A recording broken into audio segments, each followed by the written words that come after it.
Well, here at the Money Pit, we celebrate the DIY spirit, but as your DIY coaches, we want to make sure that you're always careful when you take on those projects. If you're not, a do-it-yourselfer can quickly become a do-it-to-yourselfer. Absolutely.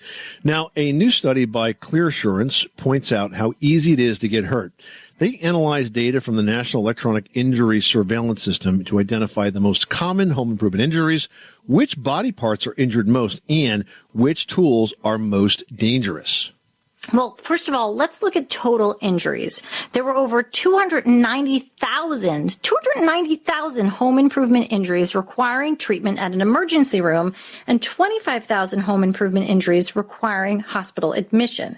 Now, the most common injury from home improvement projects were lacerations, which is a cut, about 127,000 of those, followed by fractures, 36,000 of those, and contusions and abrasions at 35,000. Now, the most commonly injured body parts, fingers come in first, followed by hands and eyes. Well, the most dangerous household tools, probably those that are causing some of those injuries, you probably think that would include power tools, right? They have to be one of the most dangerous tools to use on a project. Actually, it's hand tools that cause the most injuries during home improvements. 107,000 injuries. So think screwdrivers, hammers, wrenches, or utility knives. Power saws came in second with 83,000, and power drills did make the list, but they were down at 29,000. So kind of not what you expect. Yeah, I mean, it's funny. I feel like anytime I've injured my hand, it's always been with a power drill. Like I'm either leaning too hard on the screw and it like bounces off and like hits the webbing between my other hand, or something really dumb like that. So you really do have to be careful.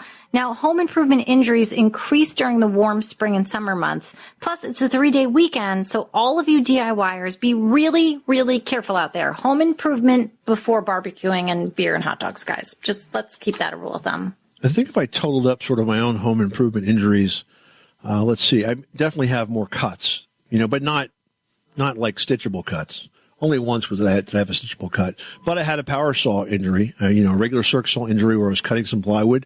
It kicked back, it spun in a circle, and I didn't pull my hand off the saw quick enough, so I broke my finger. Didn't cut the finger, but I broke it. And it was funny because, I had to go to the hospital, and the doctor says, well, we got to, operate on it and put you in like a cast. And I'm thinking, something on my hand, like an expanded splint. I wake up and I'm like wrapped up from like my fingers to like my elbow. I'm in a sling. And people are like, what happened?